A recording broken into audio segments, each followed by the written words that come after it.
এই মাসটা হচ্ছে আমাদের জাতির জনক বঙ্গবন্ধু শেখ মুজিবুর রহমানকে সপরিবারে হত্যা করা হয়েছিল। এই কালো অধ্যায়ের মাস। আমি শ্রদ্ধা ভরে স্মরণ করি জাতির জনক বঙ্গবন্ধু শেখ মুজিবুর রহমানকে, ওনার পরিবারবর্গকে, এবং বিশেষ করে আজকে আপনাদের সবাইকে মুজিব শতবর্ষের শুভেচ্ছা জানিয়ে আমি আমার বক্তব্য শুরু করছি। আমি বক্তব্যের আগে আপনাদেরকে পরিচয় করে দিতে চাই যে ইস্যু নিয়ে আমরা আজকে আলাপ করতে যাচ্ছি। আমার কাছে সাথে আছেন যে আমি যে ইউনিয়নের চেয়ারম্যান, সেই ইউনিয়নের যে মাদ্রাসা এতিমখানা যাদের চামড়া আমার কাছে পৌঁছে দেওয়া হয়েছিল বাজারজাত করার জন্য, বিক্রি করার জন্য, তাদেরকে নিয়ে এসেছি আপনারা সামনে। আপনারা ওনারা যদি প্রশ্ন করতে চান, জানতে চান, অবশ্যই জানতে পারবেন।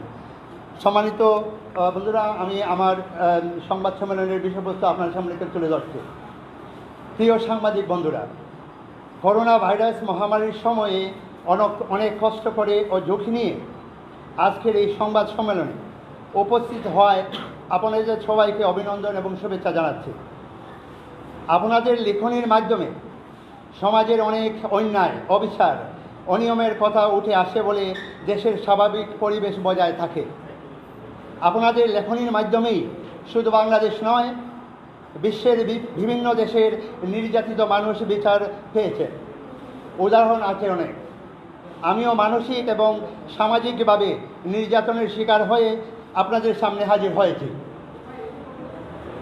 আমার দৃঢ় বিশ্বাস, আপনাদের লেখনীর মাধ্যমে আমার উপর চালানো মানসিক ও সামাজিকভাবে হেয় প্রতিপন্ন করার নির্যাতনের প্রতিকার পাব। কলম সৈনিক বন্ধুরা, গত 1 আগস্ট মুসলমানদের সবচেয়ে বড় ধর্মীয় উৎসব ঈদ উল আজহা উদযাপিত হয়েছে।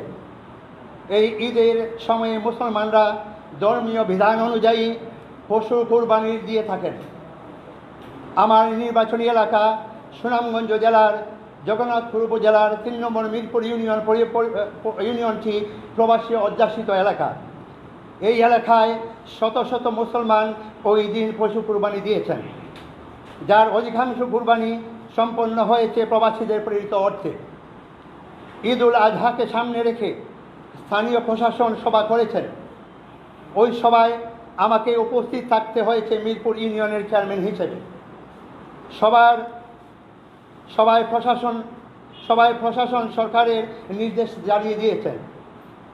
ওই নির্দেশনার অন্যতম ছিল কুরবানির দেওয়া পশুর চামড়া কোনোভাবে নষ্ট করতে দেওয়া যাবে না।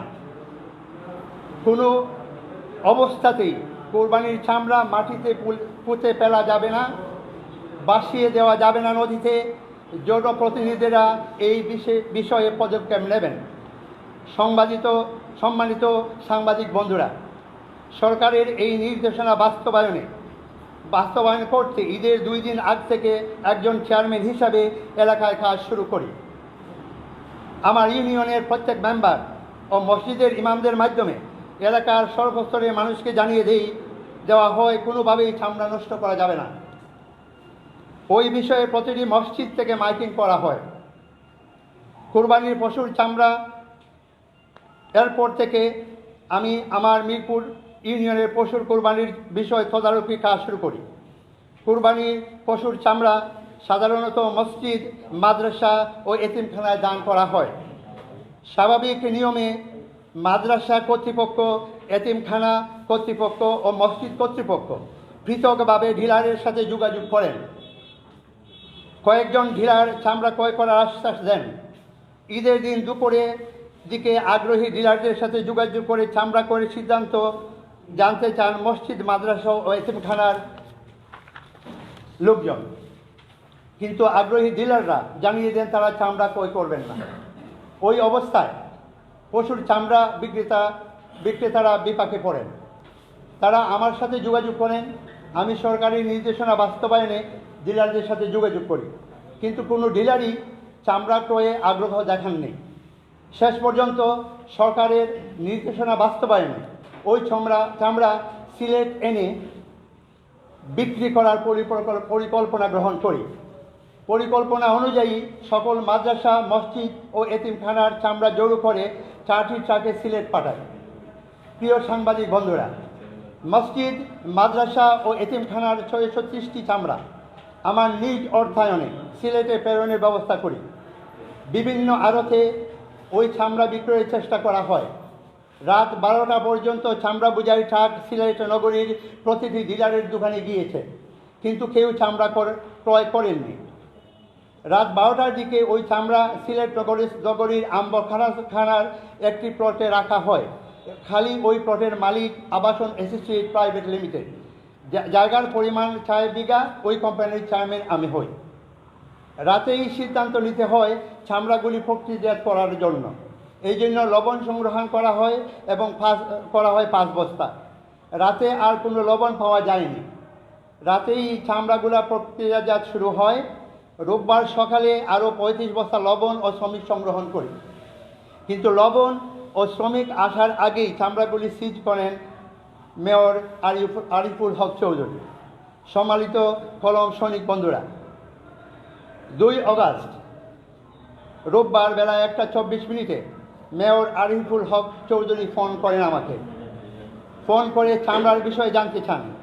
আমি মাননীয় মেয়র মহোদয়কে জানাই চামড়াগুলি মসজিদ, মাদ্রাসা, এতিমখানার, এগুলো বিক্রি করতে না পারায় প্রক্রিয়াজাত করা হচ্ছে।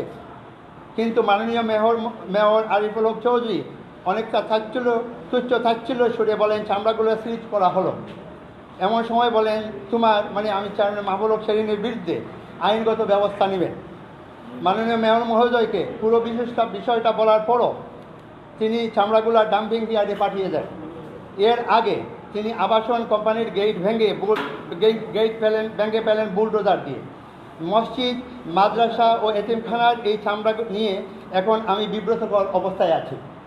মাননীয় মেয়র মহোদয়ের প্রচার মাধ্যমকে বলেছেন জগন্নাথপুর থেকে হাজার হাজার চামড়া সিলেটে এনে ডাম্পিং করেছেন চেয়ারম্যান। এই প্রসঙ্গে আমি আপনাদেরকে জানাচ্ছি মেয়র মহোদয়ের এই বক্তব্য অসত্য। এখানে উল্লেখ করা আবশ্যক যে প্রচার মাধ্যমে মেয়র মহোদয় বক্তব্য প্রকাশ করা হয়েছে, ওই গণমাধ্যম কর্মী 600 চামড়ার কথা উল্লেখ করেছিলেন। সম্মানিত সাংবাদিক বন্ধুরা, দেশকে এগিয়ে নেওয়ার জন্য জননেত্রী শেখ হাসিনা নিরলসভাবে কাজ করে যাচ্ছেন। প্রতি মুহূর্তে দলীয় কর্মীদের নানা দিক নির্দেশনা দিয়ে যাচ্ছেন। বঙ্গবন্ধু কন্যা শেখ হাসিনা সকল নির্দেশনা বাস্তবায়নে একজন চেয়ারম্যান ও দলের একজন সাধারণ কর্মী হিসেবে কাজ করে যাচ্ছি। করোনাকালে ও বন্যা পরিস্থিতিতে অসহায় মানুষদের পাশে দাঁড়িয়েছি। সহযোগিতার হাত বাড়িয়ে দিয়েছি দুস্থ মানুষের দিকে। দলীয় কর্মীরা সর্বাত্মক সহযোগিতা করছেন পাশে থেকে। এই পরিস্থিতির মধ্য দিয়ে ঈদ উল আজহা উদযাপিত হয়। ঈদ উপলক্ষে কুরবানির দেওয়া পশুর চামড়া যাতে নষ্ট না হয়, সরকারের এই নির্দেশনা বাস্তবায়ন করতে গিয়ে আমাকে মানসিক ও সামাজিক নির্যাতনের শিকার হতে হয়েছে। এছাড়া একটি অঞ্চলের প্রতি মাননীয় মেয়র মহোদয় সাহেবের যে আচরণ দেখিয়েছেন তা অবশ্যই গৃহীত। প্রিয় সাংবাদিক বন্ধুরা, অনেক ধৈর্য ধরে আপনারা আমার বক্তব্য শোনায় আপনাদেরকে আবারও অনেক অনেক ধন্যবাদ জানাচ্ছি। আপনাদের মিডিয়া আমার বক্তব্য উপস্থাপনার মধ্যে দিয়ে একটি অন্যায় অবিচারের বিরুদ্ধে সোচ্চার ভূমিকা রাখবেন এই আশা রেখে আমার বক্তব্য শেষ করছি। আমি মোহাম্মদ মাহবুবুল হক সেলিম, চেয়ারম্যান 3 নম্বর মিরপুর ইউনিয়ন পরিষদ, জগন্নাথপুর উপজেলা, সুনামগঞ্জ জেলা, অর্থ সম্পাদক, জগন্নাথপুর উপজেলা আওয়ামী লীগ। ধন্যবাদ সবাইকে। আসসালামু আলাইকুম রহমতুল্লাহি বারাকাতুহু। সম্মানিত বন্ধুরা, যদি আপনারা কোনো কোয়েশ্চেন আমাকে করতে চান করতে পারেন। একটা বিষয় হচ্ছে যে আপনি বলছেন এগুলো চামড়াজাত প্রক্রিয়াকরণজাতের জন্য আপনি নিয়ে এসেছেন, সুনামগঞ্জ থেকে সিলেটে কেন নিয়ে আসছেন এবং একই জায়গায় পরিত্যক্ত স্থানে কেন রাখা হলো? ধন্যবাদ। জি, ধন্যবাদ। আসলে আমরা যে জায়গায় থাকি, মিরপুর ইউনিয়নটা হচ্ছে সিলেট থেকে, বিকজ ওই যে রাস্তার যে অবস্থা বর্তমানে সিলেট থেকে, বিকজ এই যে বর্তমানে চামড়ার দামটা খুবই কম, তো অনেক সময় দেখা যায় যে সিলেটে চামড়াগুলো কিন্তু জগন্নাথপুর থাকে না, সব চামড়াগুলো কিন্তু সিলেট আসে। জগন্নাথপুরে বলেন ওই সব জায়গায় এই চামড়াগুলো সিলেট এসে বিক্রি হয়। তো সিলেটে আসার কারণ হচ্ছে যে প্রথম যেটা বলছি যে মাদ্রাসা যখন তারা আশ্বাস পেয়েছিলেন ক্রেতাদের কাছ থেকে যে তারা কিনবে, তখন তারা নিজের বাচ্চাদের দিয়ে সংগ্রহ করেছে তাদের মাদ্রাসায়। সিলেটে আনার উদ্দেশ্য এই যে যেহেতু ওইখানে কোনো ক্রেতা মিলে নাই, আমি যখন যোগাযোগ করি আমার একজন কেয়ারটেকার আছে যে এগুলো তো বিপদে পড়ে গেছে, বলে স্যার যদি সিলেটে নিয়ে আসেন আমার বিশেষ খরচটা কম বিদায় তারা এখানে কিনে নেবে। সেই হিসাবে সিলেটে নিয়ে আসা। সিলেটে নিয়ে আসার পরে এই যে জায়গাটা বলছেন, আসলে হয়েছে কি যেহেতু সরকারি নির্দেশনা, গত বছর আমি হজে ছিলাম, আমি শুনেছি এই চামড়া নিয়ে আমাদের স্পেশালি জগন্নাথপুরে এরকম সমস্যা হয়েছিল, গর্তে পুঁতে রাখা হয়েছিল, এটা সরকারি সম্পদ। তো যেহেতু এখানে নদীতে পালা যাবে না, এটা রাখার দরকার। আর তখন হয়েছে কি রাত 1টা হয়ে গেছে, যদি প্রক্রিয়াজাত শুরু করা না হয়, আমি সকালে প্রক্রিয়াজাত করলে চামড়াটা নষ্ট হয়ে যাবে, যার দরুন এখানে রেখে আর জায়গা নেই। এই জায়গাটা অনেক বড়, এখানে মাঝখানে রাখলে পরে কাজ শুরু হয়ে গেছে লবণ দেওয়া। যে আপনার যে কোয়েশ্চেন যেটা আপনি করছেন যে এই লবণ দিয়ে, এবং আমি আশ্বস্ত হয়েছি যে লবণটা যদি দিয়ে দিই তাহলে ক্রেতারা নিয়ে যাবে, কারণ এই খরচটা তারা বেঁচে যায়, এই জন্যই আমি করেছি আর কি। আরেকটা বিষয় যুক্ত করে, সিটি কর্পোরেশনের একটা নিয়ম কানুন আছে এবং সিটি কর্পোরেশন আগে যারা কোম্পানি দেবে তাদেরকে দিক নির্দেশনা দিয়ে দিয়েছে। এক্ষেত্রে আপনি 640টা চামড়া একই জায়গায় পরিত্যক্ত স্থানে ডাম্পিং করছেন, সিটি কর্পোরেশনকে আপনি কোনো ইনফরমেশন দিচ্ছেন না, এটা কিভাবে সম্ভব? এবং এটা একটা আবাসিক এলাকা, এটা কিন্তু কোনো ট্যানারি সমিতির জায়গা না, এটা হচ্ছে একটা আবাসিক এলাকা। এখানে দুর্গন্ধ জড়াবে, পরিবেশ নষ্ট হবে, সেক্ষেত্রে আপনি কোনো নিয়ম নীতি রক্ষা না করে কিভাবে কার পারমিশন নিয়ে এটা রাখবেন? আচ্ছা, আপনি যেটা বলছেন যে নিয়ম, জি অভিজ্ঞতা নেই, আপনার কোনো অভিজ্ঞতা আছে, কোনো প্রিপারেশন আছে যে এগুলাকে সরকারি সম্পত্তিতে বলছেন এগুলাকে সুষ্ঠুভাবে ব্যবস্থাপনা কোনো না, আমার চামড়া বাজারজাত করার কোনো অভিজ্ঞতা আমার নাই। জি জি, আপনি জগন্নাথপুর এগুলা প্রক্রিয়াজাত করতে পারতেন, আপনি মনে করছেন যে আপনার টাকা আছে আইনে রেখে দিবেন, আপনার টাকা থাকলেই তো আপনি এখানে ট্যানারি ব্যবসা চালু করতে পারবেন না। এটা ট্যানারি, আপনি যেটা বলছেন ট্যানারি ব্যবসা চালু করা না, আপনি আগের কথা বলি, এটা আমার কোনো পূর্ব অভিজ্ঞতা নাই, এটা সত্যি কথা।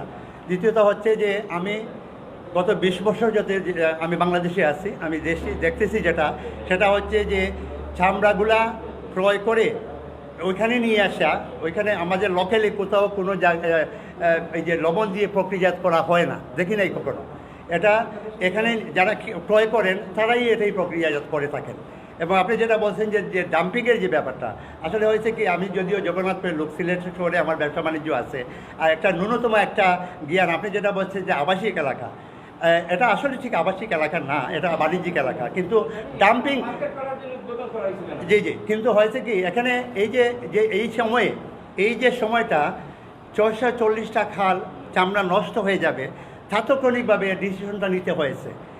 এই যে আপনি যেটা বলছেন, আর যেটা বলছেন যে এই যে নিয়ম কানুন, যেটা আসলে ক্রেতা আসলে হয়তো বা লবণ দেওয়ার সাথে সাথে কিনে নিয়ে চলে যেত।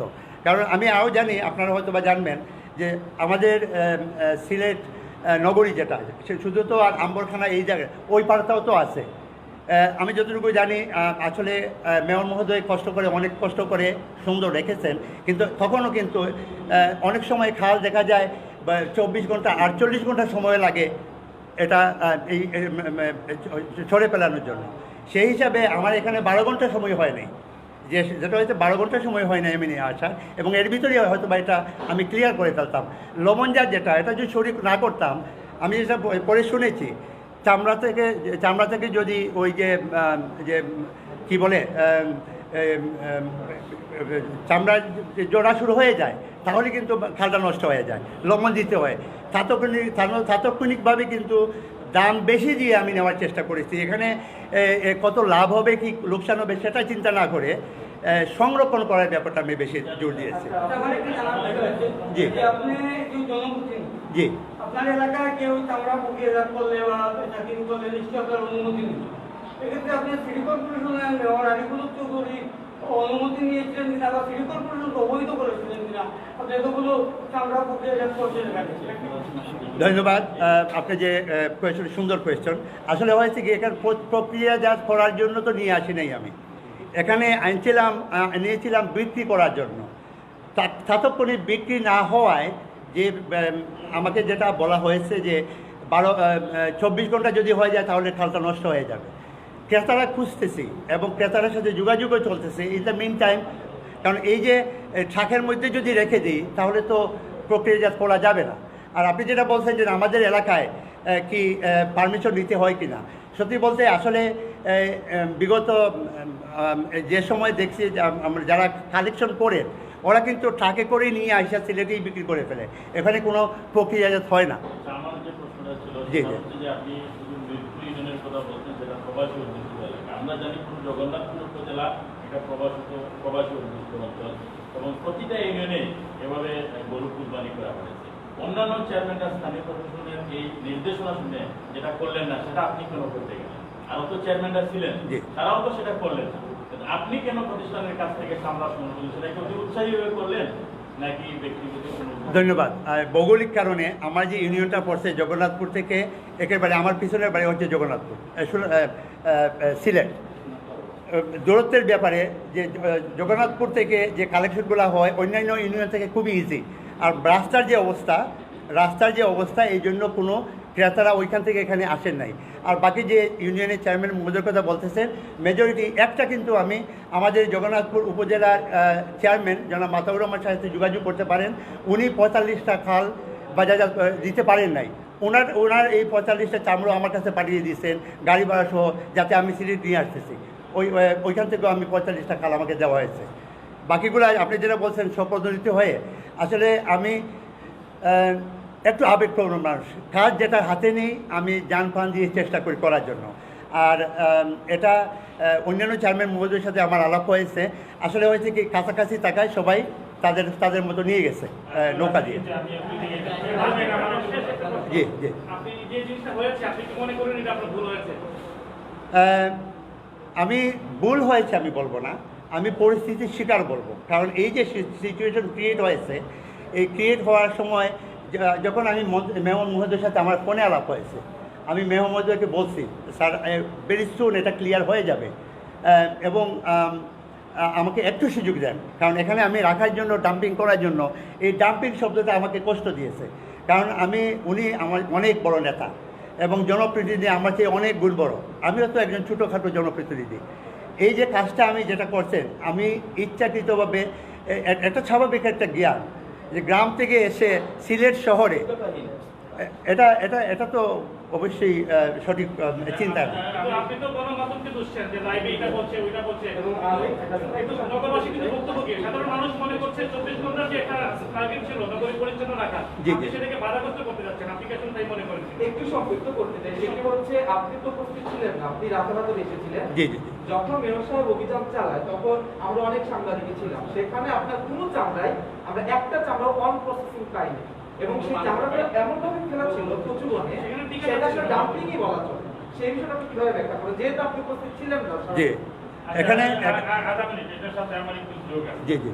আপনি এখানে ব্যাখ্যা দিয়েছেন মোটামুটি এটা যদি আমার ব্যক্তিগত ধারণা, আপনি পার্সোনালি বলেন না, এখানে একটু ব্যক্তিগত বিরঞ্জন আছে। এক প্রথমত হইল যে প্রশ্নটা আমার ভাই ইতিমধ্যে করছে যে চেয়ারম্যান সাহেবকে কি সরকার কোনো দায়িত্ব দেয় না, আপনারা জাস্ট মোটিভেশন পর্যন্ত মানুষকে বলবেন। এক, আপনি যে যেহেতু ইনভলভ রয়েছেন ভালো কথা।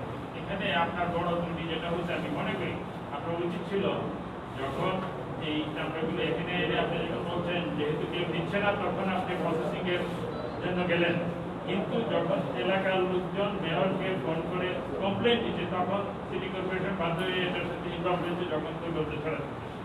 এক, দুই হইল গিয়া পরবর্তীতে আপনি যখন বলছেন যে কিছু লবণ পাওয়ার পরে কিছু লোক এইগুলি প্রসেস শুরু করবে, যখন সিটি কর্পোরেশন এবং অন্যান্য সাংবাদিকরা কিন্তু উপস্থিত হতো, তারা যদি অন্তত 2 জন লোককে দেখতো যে লবণের বস্তা আছে কিংবা 10টা চামড়া নিয়ে তারা কাজ করতেছে, তখন বোঝা যেত যে এই 6 চামড়া প্রক্রিয়াকরণের একটা ব্যাপার শুরু হয়েছে। আসলে এটা শুরু হয় নাই, যে কারণে দুর্গন্ধ ছড়ানোর কারণে সাধারণ মানুষের দুর্গন্ধ ইত্যাদি মিলিয়েই সাংবাদিকরা এটা শুরু ইনভলভ হয়ে গেছে। এক, দুই হলো গিয়া পরবর্তীতে বোধ হয় আপনার তাৎক্ষণিকভাবে মেয়রের সাথে আলাপ করে আমি 1 ঘন্টার কিছু নিচ্ছি বা একটা কিছু করা উচিত ছিল, কিন্তু আপনি যেটা বলছেন যে প্রসেসিং এর ব্যবস্থা শুরু, এটা যদি পরিষ্কার হইতো তাহলে সাংবাদিকরা নিউজটা ওইভাবে করতো যে করা হয়েছে। এক, দুইদিকে শহরে এনে ফেলাটা আমার মনে হয় ঠিক হয়নি। অধিকাংশ মাদ্রাসা চামড়া এবার গ্রহণ করে নাই, কিন্তু সিলেট শহর সহ আশপাশে কিছু কিছু মাদ্রাসা ঝুঁকি নিয়ে নিজেরা কিন্তু চামড়া সংগ্রহ করেছে, পয়সা দিয়ে কিনেছে, কম হোক বিনা পয়সায় তো পেয়েছে। এই জায়গায় প্রক্রিয়াগত একটি বড় ত্রুটি আপনার অবশ্যই হয়েছে, এটা স্বীকার করার মধ্যে ভালো।